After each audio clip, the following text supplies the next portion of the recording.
Sir इसमें camera on. हमारी class कल तो नहीं हुई थी, पर उससे पहले हमारी क्लास परसों हुई थी। और परसों की क्लास में हम लोगों ने क्या पढ़ा था, याद है किसी को? जी सर, प्रयत्न पढ़ाए थे आपने। प्रयत्न पढ़ाए थे। प्रयत्न पढ़ा दिए थे मैंने।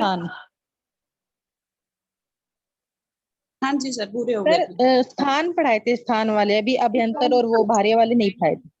हाँ वही तो मैंने स्थान प्रयत्न तक तो हो गया पढ़ाए था, ही नहीं थे। अकुवी सर्जनीय नाम कंठा वाला हाँ वहां तक सर वो कंप्लीट हो गया। हाँ वही है। मैंने प्रयत्न तो अभी तक पढ़ाया नहीं है पूरे, तो आज हम लोग प्रयत्नों के बारे में पढ़ेंगे। अभी मैंने उच्चारण स्थान पढ़ाए थे। प्रयत्नों के बारे में केवल बताया था कि 2 प्रकार के प्रयत्न होते हैं, एक आभ्यंतर प्रयत्न होता है, दूसरा बाह्य प्रयत्न होता है। ठीक है, बाकी उसमें किसी का कोई प्रश्न है? जैसे मान लीजिए सर आपने उसकी वीडियो डालनी, मैंने मैसेज डाला था। हाँ बिल्कुल, वीडियोस उसके लिए मैं क्षमा प्रार्थी हूँ। मैं बताऊं तो वीडियोस मैं डाल रहा था, 1-2 वीडियोस गई भी हैं, परंतु क्या है, वो वीडियो की लिमिट पूरी हो गई। आज के दिन का यूट्यूब पे एक लिमिट होता है, वो पूरा हो गया है। तो आज रात में 12 बजे के बाद, आज की भी और कल की भी, परसों की भी, जो भी वीडियोस होंगी वो 12 बजे के बाद डाल, 12 बजे के बाद अगला दिन आएगा, तो अगले दिन के लिए डाल दूंगा। ठीक है, वो लिमिट पूरी हो गई क्योंकि मैंने उसका क्लास का डाल दिया, जो डीएसएसबी पीजीटी वाले क्लास है उसकी क्लास की वीडियोस डाल दी, तो इसलिए। चलिए, किसी का कोई प्रॉब्लम है, कुछ पूछना हो, कुछ कहना हो, कुछ बोलना हो? नहीं है? चलिए, देखिए हम लोग इसमें लघु सिद्धांत कौमुदी बुक को एक आधार बना करके, देखिए कभी भी होता है, आप लोग सब टीचर्स, इसमें से कुछ लोग टीचर हैं, जो होता है आपका 3 वे लर्निंग होता है। मतलब 3 वे लर्निंग मतलब क्या है, त्रिस्तरीय होता है। इसमें शिक्षक, छात्र और पाठ्यक्रम, ये 3 चीजें होती हैं। शिक्षक और छात्र, ये 2 लोग तो पढ़ते और पढ़ाते हैं, ठीक है। उसके अलावा एक पाठ्यक्रम होता है जिसको हम पढ़ते हैं, मतलब शिक्षक उसको पाठ्यक्रम को पढ़ाता है और छात्र उस पाठ्यक्रम को पढ़ता है। तो वही चीज है, इसे ही बोलते हैं 3 वे लर्निंग।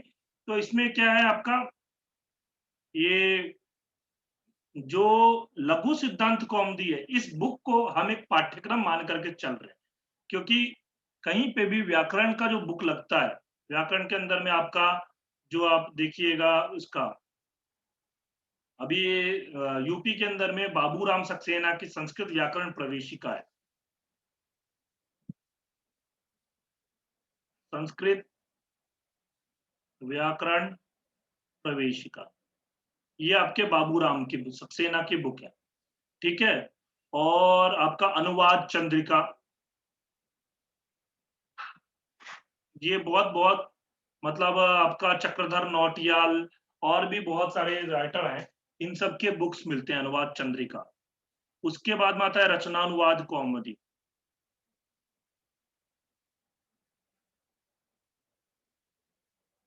ये कुछ व्याकरण के बुक्स हैं।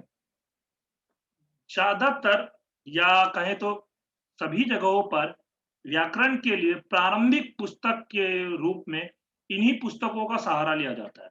जब कभी भी व्याकरण का ज्ञान कराया जाता है, या तो अनुवाद चंद्रिका के माध्यम से पढ़ते हैं हम लोग, या तो फिर रचनानुवाद कौमुदी के माध्यम से पढ़ते हैं। आजकल रचनानुवाद कौमुदी जो कपिल देव द्विवेदी की है,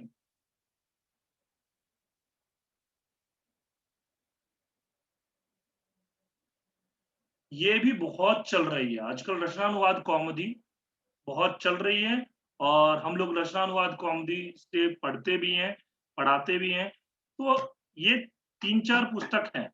हमें टीएसएसबी टीजीटी का पाठ्यक्रम करना है, तो उस टीजीटी के पाठ्यक्रम के अंदर में हम क्या करेंगे, सभी पुस्तकों का सहारा लेंगे। सभी पुस्तकों के सार ऐसा नहीं है कि केवल एक ही बुक लेकर के चलें, हम जिसमें जो चीज अच्छे तरीके से वर्णन किया गया। हाँ, जैसे कुछ चीजों को लेकर के तो आप बाबूराम सक्सेना की बुक संस्कृत व्याकरण प्रवेशिका देखोगे तो ये ज्यादा अच्छी लगेगी कुछ जगहों पर। कुछ जगहों पर रचनानुवाद कौमुदी अच्छी है, कुछ जगहों पर अनुवाद चंद्रिका अच्छी है। तो जहां से हमें पढ़ना है वो बुक हम लेकर के चलेंगे, ठीक है। अभी फिलहाल में हम लोग लघु सिद्धांत कौमुदी लेकर के चलते रहे, क्योंकि एक बेस बना रहे हैं, और लघु सिद्धांत कौमुदी से अच्छा कोई ग्रंथ मुझे नहीं लगता कोई सा है जो व्याकरण का एक बेस बना दे। इसमें हम लोग संज्ञा प्रक्रम कर रहे थे, हम लोग इसमें माहेश्वर सूत्र पढ़ चुके हैं। माहेश्वर सूत्र 14 होते हैं। इसी के आधार पर संस्कृत वर्णमालाओं के बारे में मैंने बताया था पहली क्लास में। उसके बाद में फिर हम लोग ये सब कुछ पढ़ चुके हैं, उपदेश हलित स्यात्, अदर्शनम लोपा, तस्य लोपा, आदिरंत्येन सहिता, ऊकालो अज्रस दीर्घ प्लुतः, ऊश्च ऊश्च ऊश्च वह वाम काल सोच क्रमात्, यस्य सोच क्रमात् ह्रस्व दीर्घ प्लुत संज्ञा स्यात्। ह्रस्व दीर्घ और प्लुत ये तीन संज्ञाएं होती हैं। उदात्त, अनुदात्त और स्वरित ये तीन भेद होते हैं, ठीक है। किसके? स्वरों के। कल ही मैं रात में पीजीटी की क्लास ले रहा था, डीएसएसबी पीजीटी के लिए। उस क्लास में मैं वही बता रहा था आपको कि उदात्त, अनुदात्त और स्वरित हम लोग जब अभी व्याकरण में अभी जब हम लोग बोलते हैं, जैसे मैं कुछ चीज बोल रहा हूँ, इसमें स्वरों में हम ध्यान नहीं देते हैं कि कहाँ उदात्त करना है, कहाँ अनुदात्त करना है, कहाँ स्वरित करना है। परंतु जब वैदिक मंत्रों का प्रयोग किया जाता है, वैदिक मंत्र पढ़े जाते हैं या वैदिक ऋचाओं का प्रयोग किया जाता है, तो वहां पर इस पर विशेष ध्यान दिया, इस पर इतना ध्यान दिया जाता है कि आप देखोगे जब महाभाष्य के अंदर में वर्णन मिलता है कि ये जो आपका रक्षा, ऊह, आगम, लघु और असंदेह ये 5 व्याकरण के प्रयोजन है। उसमें से जो आपका आगम, लघु, असंदेह जो है, असंदेह के अर्थ में कहाँ उदात्त होगा, कहाँ अनुदात्त होगा, इन सब चीजों का निर्णय करना असंदेह के निवारण के लिए, यानी कि संदेह के निवारण के लिए, असंदेह की नहीं, संदेह के निवारण के लिए हमें व्याकरण का अध्ययन करना चाहिए। उस समय में इसके बारे में थोड़ा सा हिंट उन्होंने दिया है। और वैदिक स्वरों के अंदर में देखोगे आप, कोई भी मंत्र देखोगे उसमें ऐसे नीचे एक लाइन होगी, ऊपर एक लाइन होगा, ऊपर ऐसे किसी भी स्वर का, जैसे आप मान लो ऐसे लिखा हरि ही, ऐसे लिखेंगे तो यहाँ एक डंडा होगा, यहाँ एक डंडा होगा, ऐसे, ठीक है। इस प्रकार से बहुत से मंत्रों के अंदर में आप लोग देखते होंगे। तो मैं आपको बता दूं, ये आप नोट भी कर लीजिए, ये होता है अनुदात्त के लिए। ऐसे किसी वर्ण के नीचे में अगर ऐसी अगर रेखा हो तो वो क्या होता है? आपका अनुदात्त। और ये रेखा अगर किसी के ऊपर में होता है तो ऐसी रेखा जो कि आपकी खड़ी रेखा होती है, इसको बोलते हैं स्वरित।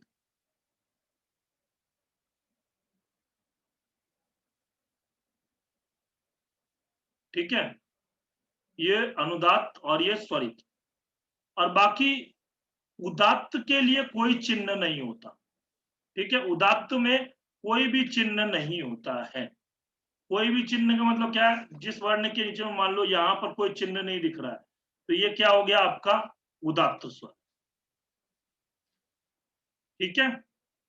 ये बातें थोड़ी सी क्या है, आपको बस इतनी सी बात मेरे को बतानी थी, ताकि ये चीज कभी एग्जाम में अगर मान लो पूछ लिया जाए तो आप लोग कर सको। फिर इसके बाद आते हैं हम, इसी के 3 भेद कर दिए, ह्रस्व, दीर्घ, प्लुत, और उसी में उदात्त, अनुदात्त और स्वरित भेद से 3-3 भेद कर दिए। तो टोटल कितने भेद हो गए? 9 भेद हो गए थे। उसमें मुखनासिका, वचनोनुनासिका से 9 + 9, अनुनासिक और अननुनासिक के भेद से 18 भेद हो गए, ठीक है। तो 18 भेदों में अ, ई, उ, री इनके 18 भेद होते हैं। री के 12 भेद होते हैं क्योंकि उसका दीर्घ नहीं होता, और एच प्रत्यार के भी 12 भेद होते हैं क्योंकि उसका ह्रस्व नहीं होता। यहाँ पर ये चार्ट दिया हुआ है। फिर उसके बाद हमने पढ़ा था तुल्यास्य प्रयत्नम सवर्णम। ये सूत्र है, बहुत इंपॉर्टेंट सूत्र है, और इससे निश्चित रूप में है कि परीक्षा में प्रश्न पूछने की संभावना रहती है। ये कल हम लोग पढ़ भी चुके थे। ताल्वादि स्थानम आभ्यंतरम प्रयत्न चेत इत्येतद् यद्वयम् तस्य यस्य येन तुल्यम तन्मिथा सवर्ण संज्ञम स्यात्। क्या बोल रहे हैं कि तालु आदि स्थान और आभ्यंतर प्रयत्न, ये दोनों जिसका जिसके साथ में तुल्य होता है उसकी क्या होती है, सवर्ण संज्ञा होती है। रिल री वर्ण योर मिथा सावर्ण्य मच्यम, री और री वर्ण के सवर्ण कहा गया है।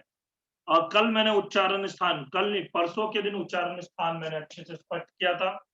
अको विसर्जनीयानाम कंठा, इचुसानाम तालु, ऋटुरसानाम मूर्धा, लिटुरसानाम दंता, उपुब्धमानियानाम मुष्ठो, यम गणनानाम नासिका च, एतो कंठ तालु, ओ दो कंठोस्थम, वकारस्य दंतोस्थम, जीवा मूल्यस्य जीवा मूल्यम, नासिका अनुस्वारस्य। यहां तक हमने कर लिया था। अनुस्वार का क्या होता है, नासिका। यहां तक में किसी को कोई डाउट है, कुछ पूछना है, कुछ सवाल हो तो बोले, हम लोग फिर इसके आगे बढ़े।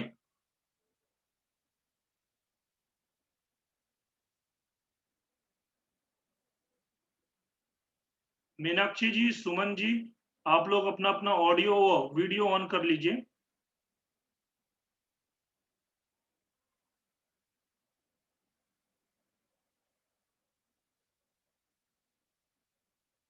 वीडियो ऑन करके रखिएगा तो इससे क्या होगा, दिखता रहेगा। किसी का कोई सवाल नहीं है तो बोल दीजिए ना, नहीं है तो फिर मैं आगे बढ़ूं।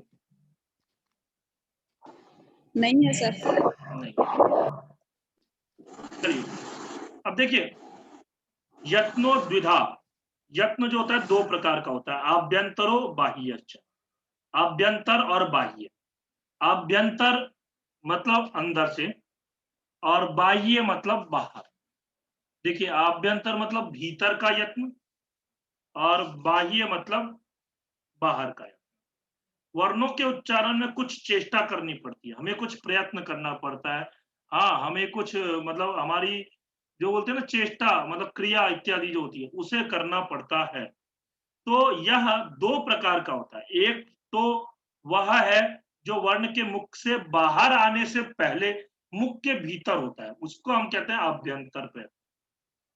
ठीक है, मुख के भीतर ही, मुख के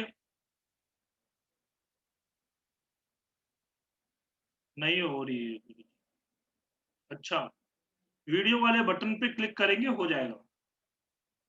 यह मुख के भीतर होता है और पहले पहले होता है, बिना इसके बाह्य यत्न निष्फल है, और यही इसकी प्रकृष्टता है, अतएव इसे प्रयत्न कहा जाता है। प्रकृष्टो यत्न प्रयत्न, यह अर्थ संगत भी इसीलिए है। देखिए कैसा है कि हम लोग अभ्यंतर प्रयत्न करते हैं, मतलब अंदर, मुख के अंदर जो प्रयत्न करते हैं। हाँ, कुछ भी चीज हमें वर्ण बोलना है, मान लो जी हमें अ बोलना है, तो अ बोलने के लिए बाहर आने से पहले हम लोग कंठ का सहारा लेते हैं।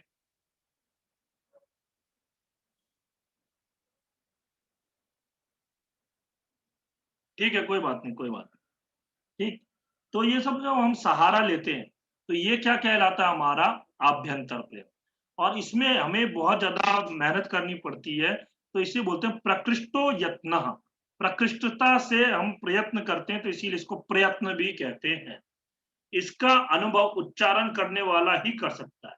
आभ्यंतर प्रयत्न केवल जो उच्चारण करता है उसी को पता लगेगा। हाँ, कोई दूसरा उसके बारे में नहीं बोल सकता जब तक वो उच्चारण नहीं करेगा। वो खुद उच्चारण करेगा तो खुद उसका अनुभव पाएगा। तो इसलिए, क्योंकि उसी के मुख के भीतर तो यह होता है, क्योंकि जो वर्ण आपको बोलना है वो आपके ही मुख के भीतर होगा, मेरे मुख के भीतर नहीं होगा। मैं भी अगर वही वर्ण बोलूंगा तो वो मेरे मुख के अंदर होगा। मान लीजिए मैंने कुछ और वर्ण बोला, आपने कुछ और वर्ण बोला, तो जो यत्न आपको करना पड़ा वही यत्न मुझे तो नहीं करना पड़ेगा।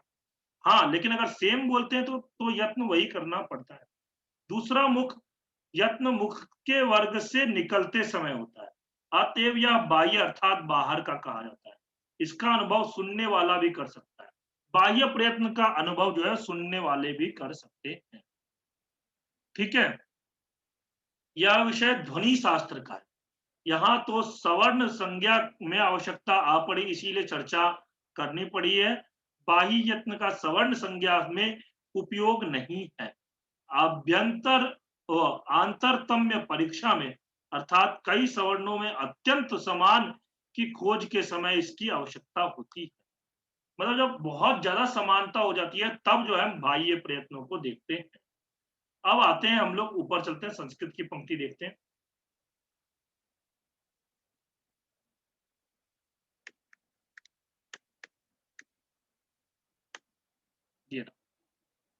अब बोले यहां देखिए, यत्नो द्विधा आभ्यंतरो बाह्यश्च।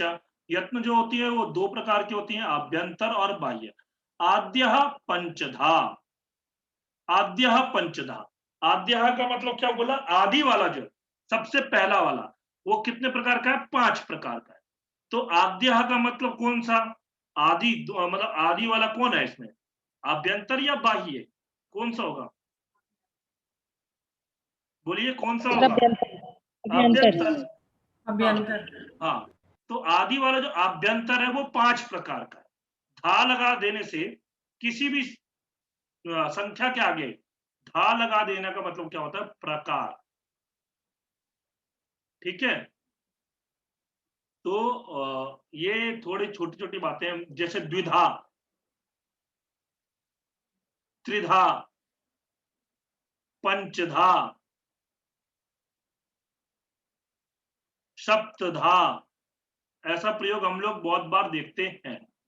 जैसे अभी यत्नो द्विधा ये रहा, है ना, 2 प्रकार, स्पृष्ट सत स्पृशट स्पृष्ट स्पृष्टे सत स्पृष्टे सद विपरीत विपरीत संवृत भेदात। अब यहां पर देखिए पूरा एक संधि करके लिखा हुआ है।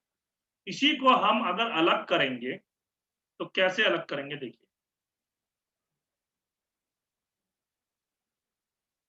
पहला हुआ स्पृष्ट,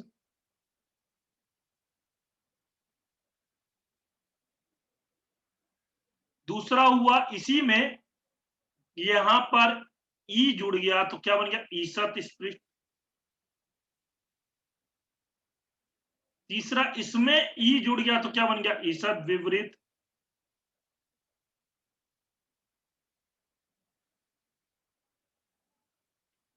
चौथा इसमें विपरीत जुड़ गया, विपरीत। और पांचवा जो होता है आपका समृद्ध, समृद्ध। ये 5 प्रकार होते हैं, 5 समृद्ध भेदात, समृद्ध भेद से। हाँ, यहाँ पे भेदात में पंचमी विभक्ति। अब देखिए यहां पर कौन कौन से बोला, ईसत स्पृष्ट, ईसत स्पृष्ट, ईसद विपरीत, विपरीत और समृद्ध। ठीक है, समृद्ध यहां लिख दे रहा हूं। ये 5 भेद है। अब आप जानते होंगे, देखिए ईसत, ईसत शब्द का अर्थ क्या होता है, कोई बताएगा ईसत शब्द का अर्थ क्या होता है,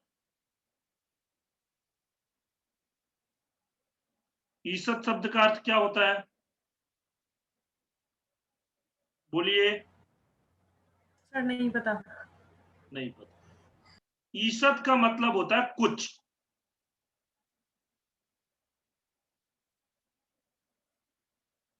कुछ या थोड़ा।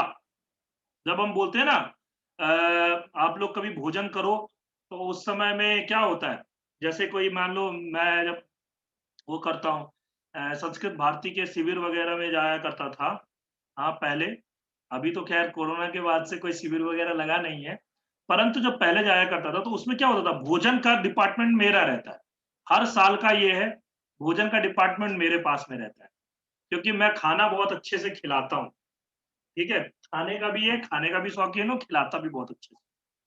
तो उसमें क्या है, जब कभी भी कोई चावल मांगता है या कुछ भी मांगता है तो ईसद ददातु, ईसद ददातु मतलब थोड़ा सा दे दो या कुछ दे दो, थोड़ा सा, ईसद ददातु। तो वहां पर ईसद का प्रयोग करते हैं, ईसद। ठीक है, तत्र स्पृष्टम प्रयत्नम स्पर्शानाम। तो स्पृष्ट प्रयत्न किसके होते हैं? आप स्पृष्ट बोला ना, तो स्पृष्टम प्रयत्नम स्पर्शानाम, स्पर्शों के स्पृष्ट प्रयत्न होते हैं। स्पर्श, स्पर्श वर्ण जो होते हैं वो आपके स्पृष्ट कहलाते हैं। ईसत स्पृष्टम अंतस्थानम, अंतस्थ, अंतस्थ, ऐसा। ईसत स्पृष्ट जो होता है वो हमारा, वो क्या होता है? दूसरा ईसत स्पृष्ट था ना, पहला हो गया स्पृष्ट, दूसरा हो गया ईसत स्पृष्ट। ईसत स्पृष्ट अंतस्थ नाम, ईसत विपरीतम ऊष्मणाम। ईसत, तो को अब यहां पर देखिए, तो को क्या हो जाएगा? द हो जाएगा। ईसत विपरीतम ऊष्मणाम, ऊष्म, ऊष्म वर्णों के ईसत विपरीत होते हैं। फिर उसके विपरीतम स्वरानाम, विपरीत जो होता है वो किसका होता है? स्वरों का होता है। और ह्रस्वस्य अवर्णस्य, ह्रस्वस्य अवर्णस्य प्रयोगे संवृतम। ह्रस्व अवर्ण का, ह्रस्व अवर्ण का मतलब अ का, जब हम प्रयोग करते हैं तो वो होता है संवृत। लेकिन जब इसकी प्रक्रिया करते हैं, ठीक है, जिस समय हम लोग इसका प्रयोग करते हैं उस समय तो यह होगा अ, मतलब संवृत में होगा, छोटा ह्रस्व। लेकिन जब इसकी प्रक्रिया करते हैं तब यह विवृत ही होता है, क्योंकि यह स्वर में भी आता है, छोटा और स्वर में आता है ना। और विपरीतों का क्या है? स्वर है, विपरीतम स्वरानाम। तो आपसे एग्जाम में पूछ लिया जा सकता है, हाँ, अकारस्य प्रक्रिया दशायाम किम, अकार का प्रक्रिया दशायाम में कौन सा प्रयत्न होता है? बहुत से लोग अकार का क्या कर देंगे? फिर संवृत कर देंगे। परंतु संवृतम कुत्र भवति? यदा प्रयोगः भवति तस्मिन् प्रयोगे अकारस्य संवृतः भवति। परम यदि प्रक्रिया दशा भवति तस्यां दशायां तु विवृतम एव भवति। समझ में आ रही है बात? नहीं आ रही नीतू जी? सर इसका कहने का मतलब ये है क्या कि अगर आकार को अलग से लिखा जाए और वाक्य में प्रयोग ना किया जाए तो वो क्या है? संवृत है, नहीं नहीं नहीं, है ना? तो और अगर वो वाक्य में विपरीत है। प्रयोग है उसका कहीं पे तो वो विपरीत। नहीं नहीं, हाँ तो वो हाँ, विपरीत है, आप उल्टा बोल रहे हो। ठीक है, अच्छा आप उल्टा उल्टा, बोल रही हूँ मैं। हाँ उल्टा बोल दिया। प्रयोग जब किया जाए तब वो संवृत है। अगर, अच्छा, अगर वो सत्य और अगर उसका वाक्य में प्रयोग है तो वो संवृत है। हम्म, ठीक है। ठीक है। अभी ये थोड़ा सा और स्पष्ट होगा, आगे बताऊंगा। तो यहां पर ये हुआ, अब बोल दिया इन्होंने, क्या बोल दिया? स्पृष्ट का स्पर्श वर्ड। अब स्पर्श क्या है? स्पर्श ही आपको पता नहीं होगा। अंतस्थ क्या है? अंतस्थ भी नहीं पता होगा। ऊष्म क्या है? ऊष्म भी नहीं पता होगा। स्वर तो चलो पता है, स्वरानाम विवृतम, विवृत क्या होता है? स्वरों का होता है। लेकिन अंतस्थ क्या होता है? कोई जानता है अंतस्थ? सर यर लव। सर यार अलावा जो अंतस्थ व्यंजन होते हैं, हाँ, ऊष्म व्यंजन सा श श श श सा स हा, स है और स्पर्श और विवृत व्यंजन? भी स्पर्श सारे व्यंजन 25 व्यंजन होते क हैं, से म तक, कवर्ग क चवर्ग से म टवर्ग तक सर। टवर्ग पवर्ग। बिल्कुल सही। तो आप लोग सब कुछ जानते ही हो, मेरा पढ़ाना फिर क्या है यहाँ पे? मैं तो ऐसे ही आ गया हूँ। मुझे तो लगता है आप लोगों से नहीं मुझे सर, पढ़ना चाहिए। हाँ, सर सब ये जो कुछ जान। आपने 5 भेद लिखवाए हैं ना, पृष्ठ, ईशत, पृष्ठ, सर इनका मीन ये समझ नहीं आया सर, इनका मीनिंग समझ नहीं आ रहा कि ये कैसे, क्या वो इनका। हाँ, बताता हूँ। अब देखिए, ह्रस्व आकार का प्रयोग परिनिष्ठित सिद्ध रूप में संवृत प्रयत्न होता है। प्रक्रिया दशा साधन अवस्था में तो विपरीत ही होता। अब देखिए, स्पृष्ट प्रयत्न क्या है? स्पृष्ट बोलते हैं आपका, प्रयत्न का अर्थ है जिह्वा का उच्चारण करते समय। वर्णों के तत्त स्थानों का स्पर्श होना, इसी को तो बोला जाता है स्पृष्ट। हाँ, जैसे मान लीजिए क, ख, ग, घ, ङ, च, छ, ज, झ, य, त, ठ, ड, ढ, ण, त, थ, द, ध, न, प, फ, ब, भ, म। ये सब क्या होता है, जीव जो है हमारा स्पर्श करता है, तो इसीलिए इनको क्या बोलता है, स्पृष्ट। स्पृष्ट में, अच्छा स्पृष्ट में कौन सा प्रत्यय है, कोई बता सकता है? अक्स होगा क्या? कत प्रत्यय। अक्त नहीं, त, स्पृष्ट। हाँ, जो आधा क और त, हाँ, त, मेरा प्रोनाउंसिएशन है। स्पृष्ट ऐसा बनेगा ना, जिसको स्पर्श कर लिया है वो हो गया स्पृष्ट। ठीक है, समझ में आया बात? जिसको स्पर्श पहले कर लिया गया है वो हो गया स्पृष्ट। उसके बाद आते हैं हमारा दूसरा होता है ईसत स्पृष्ट। ईसत का मतलब, ईसत स्पृष्ट का मतलब कुछ स्पर्श से, कुछ स्पर्श, हाँ कुछ स्पर्श हो। ठीक है, अब देखिए विवृत का अर्थ है वर्णों के उच्चारण के समय में कंठ खुला रहता है। अ, आ, ई, कंठ हमारा बंद नहीं होता है, कंठ खुला रहता है, इसीलिए उसको बोलते हैं विवृत। और ईसद विवृत में क्या होता है, ईसद विवृत में पूर्ण नहीं लेकिन कुछ तो खुला रहता है, वहां पर कुछ आया है, ईसद विवृत। समझ में आ गया बात? अब देखिए यहां पर थोड़ा सा ये चलते हैं, ये आपका जो बोला था समृद्ध की बात चल रही थी वो यहां समझ में आएगा। जैसे देखिए प्रक्रिया दशायाम विपरीत प्रयत्न मारने का कारण यह है, दंड दन आढ़कम, यहां आकार का वस्तुतः समृद्ध प्रयत्न, लेकिन आकार क्या हुआ, विपरीत हो गया। भिन्न प्रयत्न होने के कारण दोनों की सवर्ण संज्ञा नहीं हो सकती, अतः आकार सवर्ण दीर्घ से दीर्घ भी नहीं हो सकता, क्योंकि यहाँ वह सवर्ण अच परे होते रहते ही दीर्घ करता है, इसलिए साधन दशा में आकार का विपरीत प्रयत्न कहा गया है। ठीक है, साधन करते समय में जब हम प्रयोग सिद्धि करते हैं उस समय में तो ये विपरीत कहा गया है, लेकिन जब सिद्ध हो जाता है और जब उसका प्रयोग करते हैं तब प्रयोग के समय में वो संवृत हो जाता है।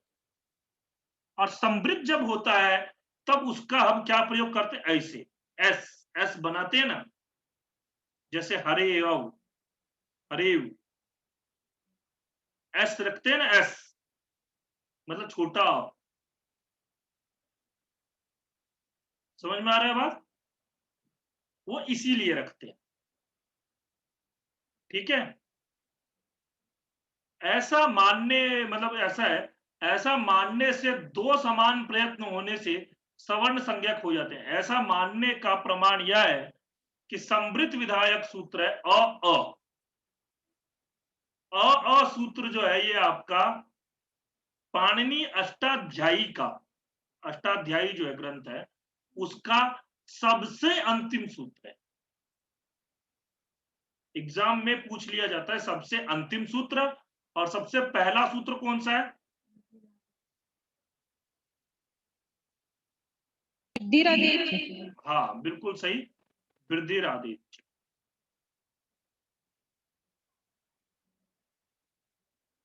ठीक है,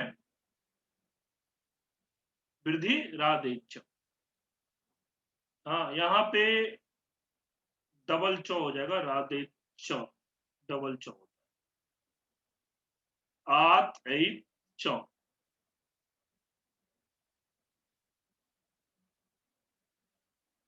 तो ये अष्टाध्यायी का अंतिम सूत्र है। देखिए यहाँ पे भी लिखा हुआ है, अतएव यह सबके प्रति सिद्ध है, सब सूत्रों के कार्य करने के अनंतर यह समृद्ध करता है। इससे प्रतीत होता है कि सब सूत्रों के कार्य करने के समय आकार विपरीत है। अब ये देखिए ना, पाणिनि मुनि कितना बढ़िया, एक कहते हैं ना एक विद्वान लोग कितना बढ़िया तरीके से चालाकी करते हैं, तो यही पाणिनि मुनि ने चालाकी की, पता है, ये चालाकी की। आप लोगों को पता है, मैं अगर सच्ची बात बोलूं तो आप लोग मानोगे नहीं। जैसे अ है ना, अ का दीर्घ रूप हम क्या बोलते हैं? आ। अ का दीर्घ रूप हम आ बोल देते हैं, आ। पर यदि देखा जाए तो अ का दीर्घ कभी भी आ नहीं हो सकता, कभी नहीं हो सकता। ई का दीर्घ ई हो जाता है, ई। क्योंकि ये क्या है? सवर्ण संज्ञक है। परंतु आ सवर्ण संज्ञक नहीं है। आप करके देख लो। ई को अगर मान लो ई है, एक मात्रा कालिक है, इसको कुछ देर और बोल करके देखो, ई बड़ी ई बन जाएगा, ई बड़ी ई खुद ही बन जाएगा। लेकिन अ कितनी भी देर बोल करके रखो, आ कभी नहीं बनने वाला, कभी नहीं बनेगा। बनता है क्या? नहीं बनता। ये चीज थोड़ा हाई लेवल है, पर मैं आपको बता रहा हूं कि ये चीज क्या किया पाणिनि मुनि ने, इसीलिए सबसे लास्ट सूत्र रखा, सबसे लास्ट सूत्र में बोला। अगर वो पहले बोलते तो किसी ना किसी कारण से कट जाता, क्योंकि पाणिनि मुनि ने एक सूत्र लिखा है, पूर्वत्रा सिद्धम।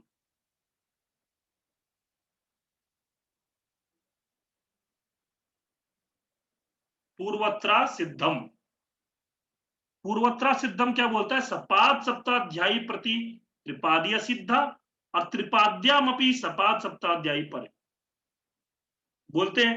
मतलब सपाद सप्ताध्यायी के प्रति, सपाद सप्ताध्यायी का मतलब क्या है? 7 अध्याय और 1 पाद, इसके प्रति त्रिपादी जो होते हैं वो असिद्ध हो जाते। मतलब क्या है? आपका सपाद सप्ताध्यायी में अगर कोई प्रयोग किया गया है और त्रिपादी में कोई बात बोली जा रही है, त्रिपादी मतलब अंतिम 3 पाद, अगर इसमें कोई बात बोली जा रही है तो फिर क्या हो जाएगा? आपका सपाद सप्ताध्यायी जो है वो असिद्ध हो जाएंगे। ठीक है, ये थोड़ा चलो हाई लेवल है, आगे ये सूत्र आने वाला है, संधि प्रकरण के अंदर में सूत्र है, तो वहां समझाऊंगा अच्छे से। ठीक है, यहाँ पे अगर मैं इसको लेकर के चलूंगा तो ये अलग विषयांतर हो जाएगा। ठीक, अरे छोटा मोटा विषय नहीं है। तो ये बात समझ में आई। संवृत्त जो होता है वो प्रयोग में होता है, और विवृत कब होता है? प्रक्रिया दशा में। याद रहेगा आपको? हरिओम, समझ में आ रहा जी है? सर, हाँ जी सर, ठीक है। ठीक है, आगे चले। अब देखिए, इन्होंने आभ्यंतर प्रयत्न तो बता दिए। हमारे यहाँ पे ना एक प्रक्रिया चलती है। कोई भी बात, हम कोई भी ग्रंथ लेते हैं ना, आप बेसिक चीजें देखो ना, हर ग्रंथ के अंदर में खास बात है। पता है क्या? हमारे यहाँ के जितने ग्रंथ है ना, बहुत मतलब लिखने वाला जो होता है ना, बहुत सोच विचार करके लिखता है। वो हर एक चीज को स्पष्ट करता है। आप देखोगे, अभी इन्होंने बताया ना स्पृष्ट स्पर्शानाम, तो उसी को आगे स्पष्ट किया है। मैं बीच का ही छोड़ रहा हूं, बाह्य प्रयत्न छोड़ रहा हूं। वो क्यों छोड़ रहा हूं मैं आपको बताता हूं। ठीक, देखिए, कादयो माव